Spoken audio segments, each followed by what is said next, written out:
right, we'll go ahead and get started. We are going to be covering chapter 18 of Isaiah tonight.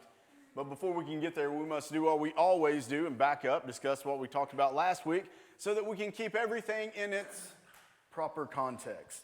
So last week we made our way through Isaiah chapter 7, verses 8 through 14. And it's in those verses that we learn about God's wrath coming for the Israelites. Now, the reason for his wrath coming for the Israelites is that they did what, church? The Israelites reached out to man for protection. And what was it that God told them? To rely upon him and him alone. But that's not what the Israelites did. They reached out to the pagan land of Syria.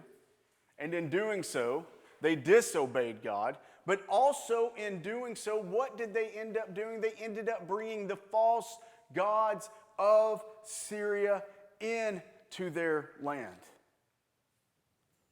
Again, this is after God had already told them that he was going to be their provider and their protector.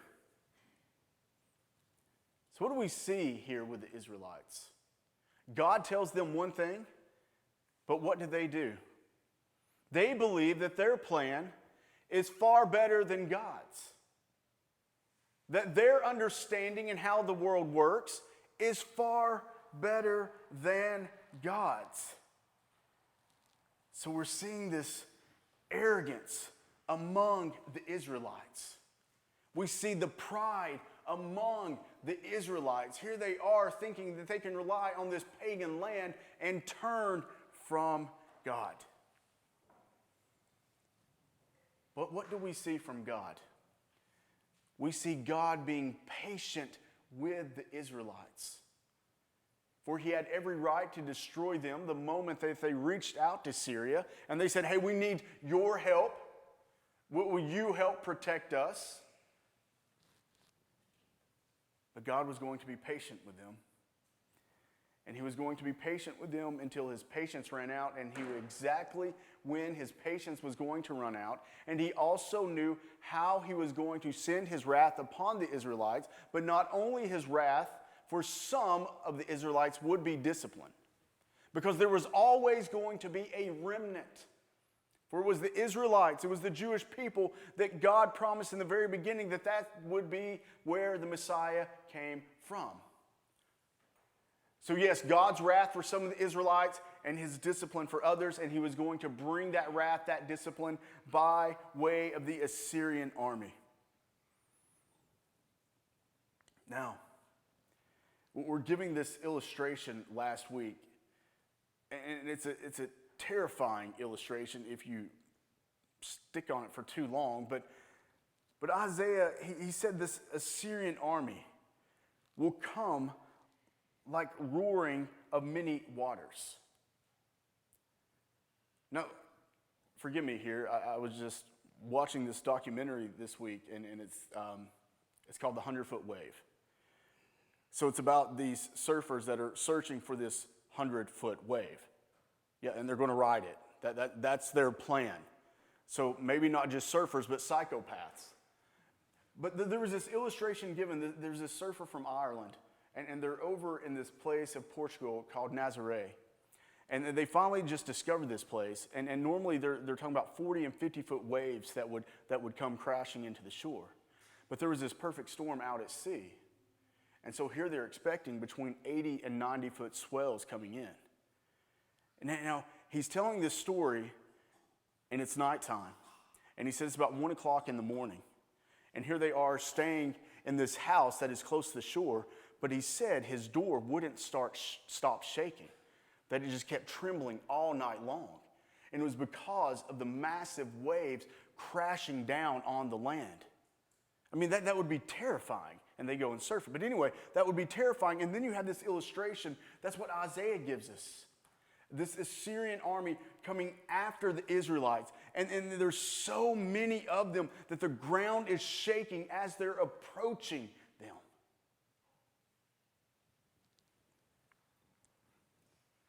So it was the Assyrians that were coming like this roaring water. But there's some good news. with this discipline that's coming for them. Because once the attack begins, what happens? The Israelites don't run to the altars that they had built for these false gods. They don't run to the false gods and start praying to them. No, the remnant turns to the Almighty One. So we're seeing how God's discipline works for the believer. The same way the earthly father, when we disobey our earthly father and they discipline us, it is to bring us back, to put us back on the right path. And that's what God was doing with his remnant there.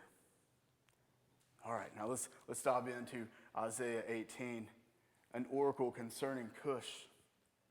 Look at verse 1. It says, "All land of whirring wings that is beyond the rivers of Cush." Now this vision is going to be different because this vision is for the world. Now we have Isaiah speaking of this land beyond the rivers of Cush. And this is what's interesting, is we don't know who or what he's referring to. Many say it was the Ethiopia of that time. That's the land he's referring to, but we truly do not know. So what we're getting is this understanding. If you think about the Israelites, and if you think about the people during the ancient times, there wasn't a lot of traveling taking place. So it's almost as if this land that is far off, that they don't know much about, was almost like the ends of the earth. So this time, this news was going to the ends of the earth. That's what this vision is representing. Now, we are told that this land was somewhere, again, beyond the rivers of Cush. So what is it that we know? That this region has heard about the Assyrians, this massive army that is taking over land left and right. And this army is growing more powerful. They're gaining more people. So here they are. They're hearing about the Assyrians coming into the land of Israel. And this land of Cush, this whatever region it is, past the land of Cush, they're starting to panic. And it says here, the whirring wings. Now, this could be a certain type of insect from that land. You know, anytime that you're close to the Nile, it's going to be infested with bugs. Go to the lake this time of year. It's awful. There's going to be insects whirring all around you. So it could be referring to that, or this could be an illustration of boats that this specific land is sending out up and down the Nile to warn the people of what is coming. Now, look at verse 2. This is why I think the whirring insects is actually speaking more of the boats. That's what it would sound like as they're flying up and down the Nile River, or insects. But look at verse 2. It says, "Which sends ambassadors by sea in vessels of papyrus on the waters." Papyrus on the waters. So the one thing that we do understand about this land is for them to send these boats, these types of boats, they would have to have some wealth. Because it's also speaking of numerous boats going up and down the Nile. So if this land, this region, if they have this kind of wealth to be sending out these boats, you know that they are going to be a target for the Assyrian army. Because that's all the Assyrians cared about, conquering land and taking what wasn't theirs. So it says here, "Go, you swift messengers, to a nation tall and smooth." What does this nation tall and smooth mean? I'm going to be honest with you, I'm not certain. The commentaries I was digging into, they're not certain either. But they're thinking it could be an ally that they're trying to get that is powerful. So you can imagine this land going up and down the waters, trying to recruit anyone they can to help them out. And of course, you're going to hook up with the people who have money and power. That's who you want to be around you. So it continues and it says, "To a people feared near and far, a nation mighty and conquering, whose land the rivers divide." Now remember, these are godless people. What was it that God told the Israelites? Whenever there was going to be an attack upon them, who were they to rely upon? God. Who did they rely upon? They went to Syria. So we see the Israelites, the very ones that God has rescued, they're acting in the same manner in which the godless are acting. It's something, isn't it? How during this time of stress and pressure that's falling upon them, fallen man's not going to call out to God when they're in need. No, they're going to call out to the ones who they believe can help them. And you know what doesn't matter? The people that you're recruiting to help you, it doesn't matter what they believe, nor does it matter the morals they hold to. And we need to think about that even today. The very people that we depend on, who we rely upon, what are their morals? What are their beliefs? Do they line up to us? And if they don't, why are we not telling them about the one who rescued us? I mean, we don't want to act like the godless. Now look at verse 3. This is where we see that this vision wasn't just going to be for the Israelites, but for the world. It says, all you inhabitants of the world, you who dwell on the earth, when a signal is raised on the mountains, look, when a trumpet is blown, hear. Now we talked about this before. In Isaiah, what is this referring to? War. The signal of a war that is going to take place. But this signal was going to be for the world to witness. And this is one of those times that God is going to reveal his hand to all the nations. Now, by way of this war that is being brought upon the Israelites, which is, of course, the Assyrians coming from them, think about it. Think about during that time, whenever a war would take place, what would the people do? They would look at it, they would try to figure out why this is happening. So-and-so did this person got upset over land, money, all of those things. But that's how they would figure on these wars taking place. But what is the real reason behind every single war? God.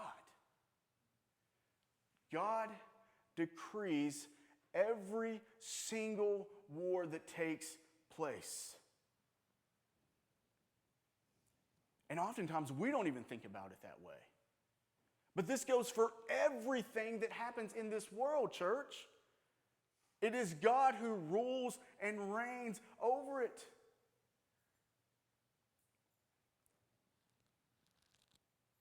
So he decreed it so that he would be glorified.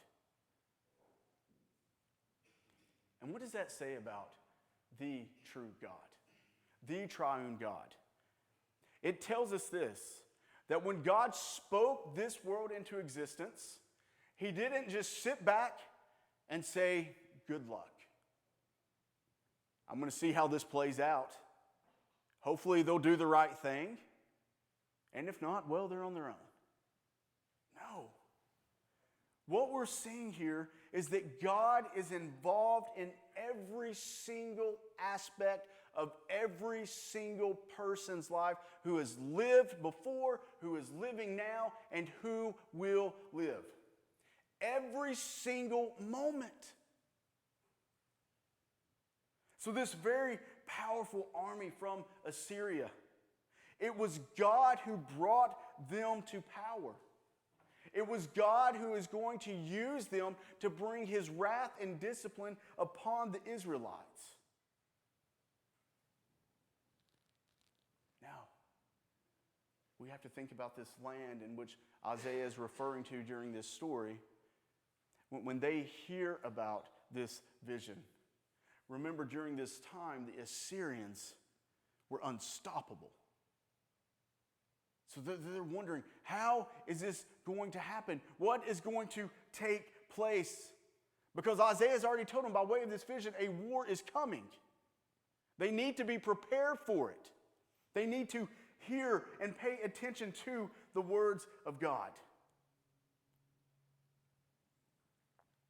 Now, is what God's plan, is it going to be obvious? Is this going to be one of those miracles that's going to smack the world in the face? Look at verse 4. It says, "For thus the Lord said to me, I will quietly look from my dwelling like clear heat and sunshine, like a cloud of dew in the heat of harvest. So is this miracle that God is telling the world to look out for? Is it going to be eye-opening? Well, yes and no. This miracle is going to happen in the dark of night. So no, there is no mountain that's going to be on fire. There's not going to be any earthquakes. There's not going to be a burning bush that is going to be speaking. So what's God saying here? That he is not a show, that he's not some spectacle, that when he brings about what he decrees, he does it in a manner in which pleases him. Because the world is expecting something extravagant. Well, what is this going to look like? How is God going to show himself to us? What we're learning from this is man has to have faith in the words of God. And this means all the time, not just when a miracle is taking place. I mean, you think about the New Testament. Think about when Jesus was walking the earth. He feeds the 5,000, which was probably more like 20,000 because they didn't count women and children, with nothing more than a Happy Meal. That's how he feeds them. But then what does he do? He goes into the teaching of how one is to believe in him, how one is to remember him, that they will need to eat his flesh and drink his blood. And what does the 20,000 do? We're out of here. This is strange. We're gone. So here they witnessed this miracle, but they had no faith in his words. And this is what God is telling the people then. Hear my words. Don't just expect this massive miracle to take place. But even today, we are guilty of this, church, because we have all the evidence that we need. But what do we do so often? God, I just need a sign. If you're real, just give me 3 shooting stars tonight. I'll be looking up 1, 2, 3. That's all I need. You can do that, so I'll wait for that sign. No, we have everything we need in the Word of God. That's why we have His Word. That's all the evidence that we need. We don't need to see somebody walking on Saudi Lake. We have His Word. But not only do we have His Word, think about every single breath you take. How in the world is your body even formed? I mean, do you really believe that something came out of nothing and eventually created us to where we crawled out of some oozing pond? Every time you look in the mirror, you see the proof of God. I'm not saying you're God, I'm saying that He created you.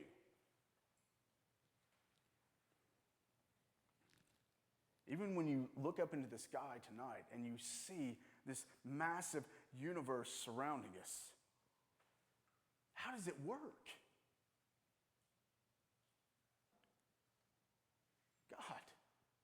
God created it perfectly. Even right now, as you guys are listening and I'm speaking, we are sitting on this rock that is rotating really fast. You're telling me that just came out of nowhere? No, it was created by God. This is the evidence that we have, and yet we constantly want miracles just exploding in front of our face. What does this say about us? That we are still narcissists even as we have been rescued.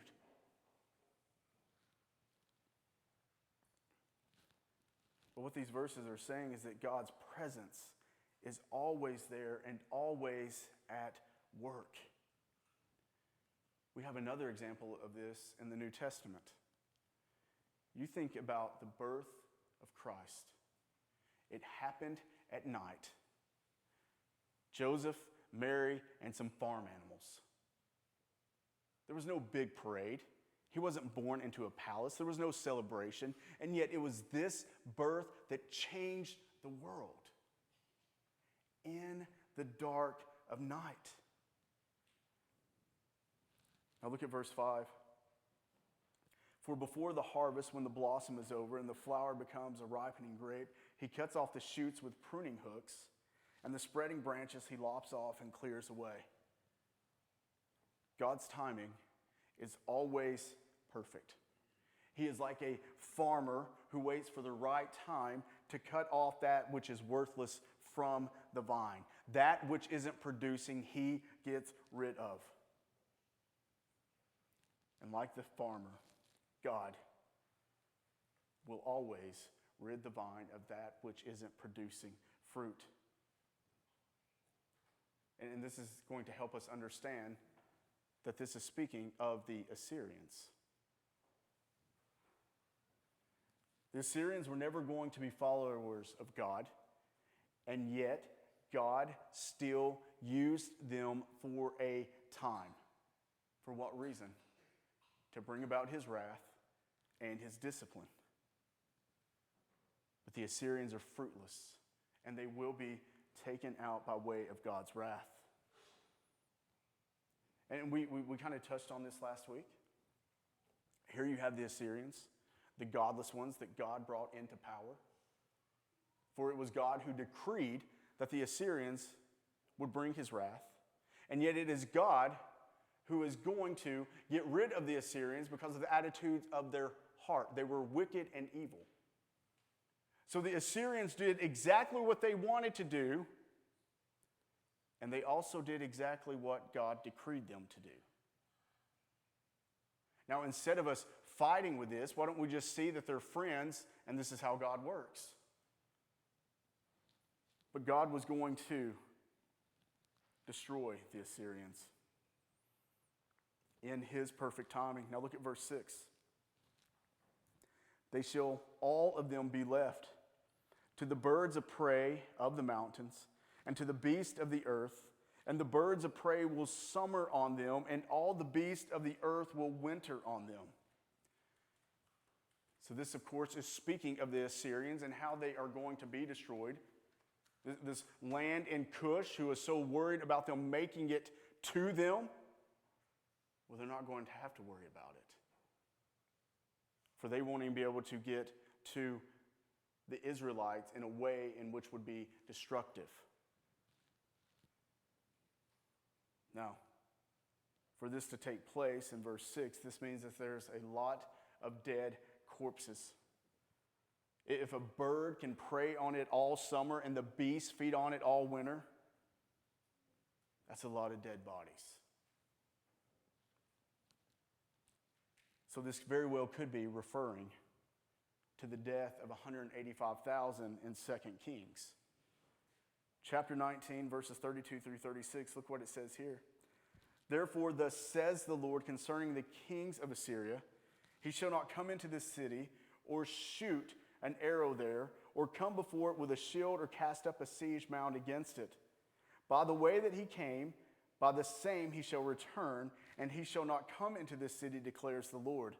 For I will defend this city to save it, for my own sake and for the sake of my servant David. And that night the angel of the Lord went out and struck down 185,000 in the camp of the Assyrians.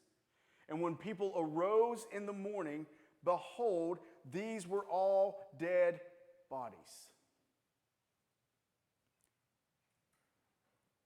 Now, we've talked about this before, but we see here yet again the phrase, the angel of the Lord.